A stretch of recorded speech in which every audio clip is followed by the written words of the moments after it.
भिवंडी महानगरपालिकेमध्ये महापौराची निवड 20 फेब्रुवारीला होणार आहे। मात्र महापौर कोणाचा बसणार यावरती अजूनही प्रश्नचिन्ह आहे।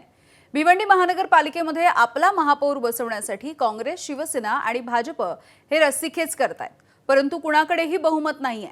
बहुमताचा आकडा गाठण्यासाठी तिन्ही पक्ष प्रयत्न करताना दिसत आहेत, परंतु कोणालाही अजूनपर्यंत यश आलेलं नाहीये।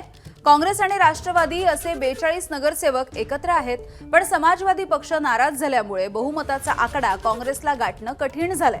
तर दुसरीकडे भाजप आणि शिवसेना आपला महापौर कसा बसेल यासाठी प्रयत्न करतायत। भिवंडीमध्ये एकूण जागा 90, 46 हा बहुमताचा आकडा आहे।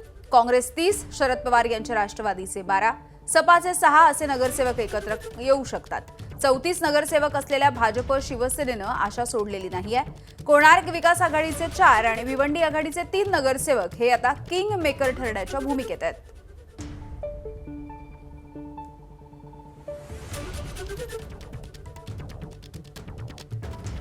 तर भिवंडी महानगरपालिकेमधलं सध्याचं पक्षीय बलाबल नेमकं काय आपण जाणून घेऊयात। एकूण जागा 90 आहेत, बहुमताचा आकडा आहे 46।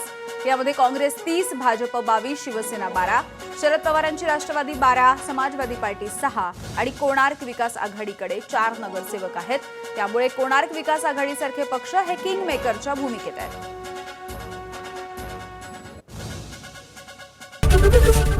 एबीपी माझा, उघडा डोळे बघा नीट।